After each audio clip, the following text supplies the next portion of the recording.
Apa itu reklame?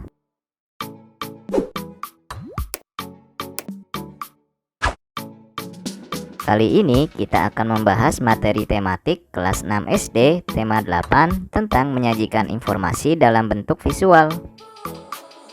Siapa yang tahu apa itu reklame? Reklame merupakan salah satu bentuk informasi yang disajikan dengan visual agar lebih menarik perhatian. Reklame ini nggak hanya dalam bentuk suara saja, namun juga bisa melalui visual untuk mempromosikan suatu barang, jasa, dan informasi. Yuk sekarang kita cari tahu lebih jauh tentang apa itu reklame. Sebelum kita lanjut videonya, jangan lupa klik tombol subscribe dan tombol loncengnya ya. Apa itu reklame?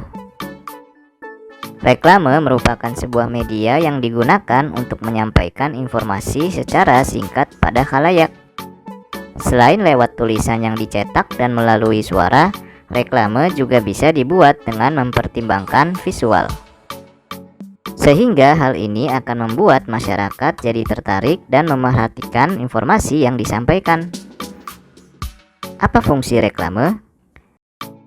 1. Agar dapat memengaruhi masyarakat. 2. Memberi informasi pada masyarakat. 3. Memberi kesan pada masyarakat. 4. Menghibau masyarakat. 5. Digunakan sebagai alat komunikasi. Tujuan dari reklame. 1. Komersial, yaitu bertujuan agar masyarakat mengetahui profil perusahaan dan produk atau jasa yang ditawarkan. 2.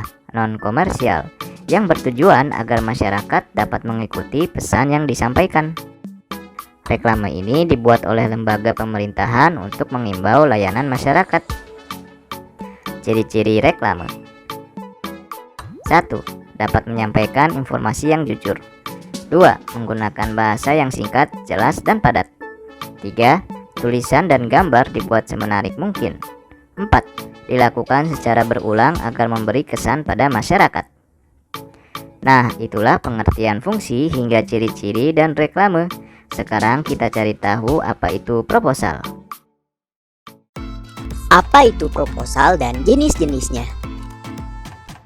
Kids, proposal merupakan rancangan tertulis yang sistematis tentang kegiatan yang akan dilaksanakan oleh lembaga atau organisasi. Pembuatan proposal bermaksud untuk memperjelas alur dan kebutuhan dari kegiatan yang akan dilaksanakan atau diselenggarakan. Di dalam proposal biasanya berisi dengan seluk-beluk kegiatan hingga rincian dan alokasi dana yang dibutuhkan untuk menyelenggarakan sebuah kegiatan atau acara. Proposal disusun secara sistematis dan terstruktur dengan baik supaya bisa mendapat persetujuan untuk penyelenggaraan acara. Yuk kita cari tahu apa itu pengertian dan jenis-jenis dari sebuah proposal. Jenis proposal berdasarkan tujuan. Proposal penelitian. Proposal penelitian biasanya disusun oleh orang-orang yang terlibat atau tergabung dalam sebuah lingkungan pendidikan. Jenis proposal ini biasanya dibuat oleh para mahasiswa atau dosen, berupa proposal penelitian untuk penyusunan skripsi, tesis, disertasi, dan lain sebagainya. Proposal ini biasanya dibuat sebagai tahap awal penelitian dan berisi tentang rencana penelitian yang akan dilakukan. Proposal proyek. Proposal ini biasanya digunakan dalam kegiatan bisnis yang berisi tentang serangkaian rencana kegiatan pembangunan yang akan dilakukan. Proposal ini berisikan detail-detail seperti tujuan proyek, pihak-pihak yang terlibat, hingga rincian dana yang diperlukan untuk mewujudkan proyek tersebut. Proposal kegiatan. Proposal kegiatan dibuat sebelum penyelenggaraan tertentu yang berisi tentang kegiatan yang akan dilakukan oleh seorang individu atau kelompok. Di dalamnya berisi rincian lengkap tentang kegiatan yang akan dilangsungkan hingga rincian panitia pelaksana. Misalnya proposal kegiatan pentas seni, perayaan peringatan Hari Kemerdekaan Indonesia, dan lain sebagainya. Proposal bisnis biasanya digunakan bisnis pribadi atau kelompok Misalnya proposal pendirian usaha, proposal kerjasama antar perusahaan, dan proposal lain dengan tujuan bisnis. Jenis proposal berdasarkan formatnya. Proposal format. Proposal format disebut sebagai proposal resmi atau baku yang tersusun secara baku dan harus ada di tiap proposal. Penggunaan bahasa Indonesia dalam proposal format ditulis secara baku dengan 3 bagian utama berupa pendahuluan, isi, dan data pelengkap dari proposal. Proposal semi-formal. Proposal ini strukturnya nggak terlalu lengkap dibandingkan dengan proposal formal.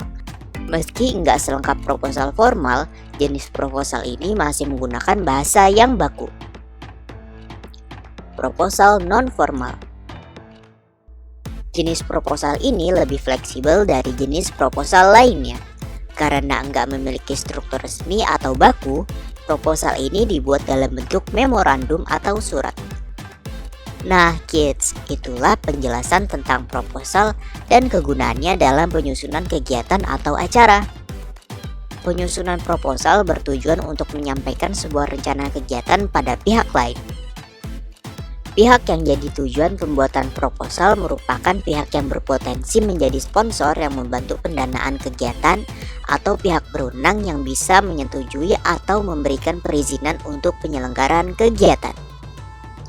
Nah kids, itulah pengertian tentang apa itu proposal.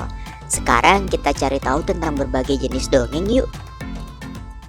5 jenis dongeng dalam pelajaran Bahasa Indonesia. Siapa yang suka baca atau nonton cerita dongeng? Dongeng adalah salah satu jenis cerita yang sering kita temukan. Ada dongeng yang disajikan dalam bentuk buku, video, ataupun audio. Adik-adik kecil yang belum bisa membaca akan lebih semangat untuk membaca kalau terbiasa dibacakan dongeng. Lalu, anak-anak seusia kita juga banyak yang jadi ingin belajar menulis cerita karena suka membaca dongeng. Nah, dalam pelajaran bahasa Indonesia, dongeng itu ada banyak jenisnya loh. Ini dia beberapa di antaranya. 1. Fabel. Fabel adalah cerita tentang kehidupan binatang, tapi dunianya sama dengan dunia manusia. Dalam dongeng fabel, binatang-binatang yang menjadi tokoh digambarkan berperilaku seperti manusia. Misalnya berbicara, berpikir, sekolah, bekerja, dan melakukan aktivitas lainnya. Contoh fabel adalah cerita tentang kura-kura dan kelinci. 2. Legenda. Legenda adalah cerita yang mengisahkan tentang asal-usul terbentuknya suatu tempat. Cerita ini biasanya berasal dari rakyat zaman dulu di daerah tertentu dan dianggap benar-benar terjadi. Kemudian legenda itu akan diceritakan kembali secara turun-temurun. Contoh legenda adalah asal-usul terjadinya Gunung Tangkuban Perahu. 3. Mite. Mite adalah cerita yang berasal dari rakyat di suatu daerah tertentu. Berbeda dengan legenda, mite biasanya menceritakan tentang tokoh-tokoh gaib, misalnya dewa, peri, atau bahkan hantu. Contoh mite adalah cerita tentang Nyi Roro Kidul dari Yogyakarta. 4. Sage. Sage adalah kisah yang menceritakan kehebatan seseorang sampai disebut sebagai pahlawan. Sama seperti dongeng lainnya, sage juga menyebar dari mulut ke mulut dan diturunkan dari nenek moyang. Maka itu ceritanya bisa sedikit berubah. Contoh sage adalah kisah tentang Jaka Tingkir yang hebat melawan para penjahat. 5. Parabel. Parabel adalah cerita yang mengandung nilai-nilai pendidikan, baik itu pendidikan agama, moral, atau pendidikan lainnya. Nilai-nilai pendidikan yang ada dalam parabel biasanya disampaikan secara tersirat atau tidak langsung. Contoh parabel adalah kisah Malin Kundang yang dikutuk jadi batu karena durhaka. Sampai di sini dulu ya videonya. Jangan lupa like, komen, subscribe, dan share ke teman-teman lainnya ya kids. Bye-bye!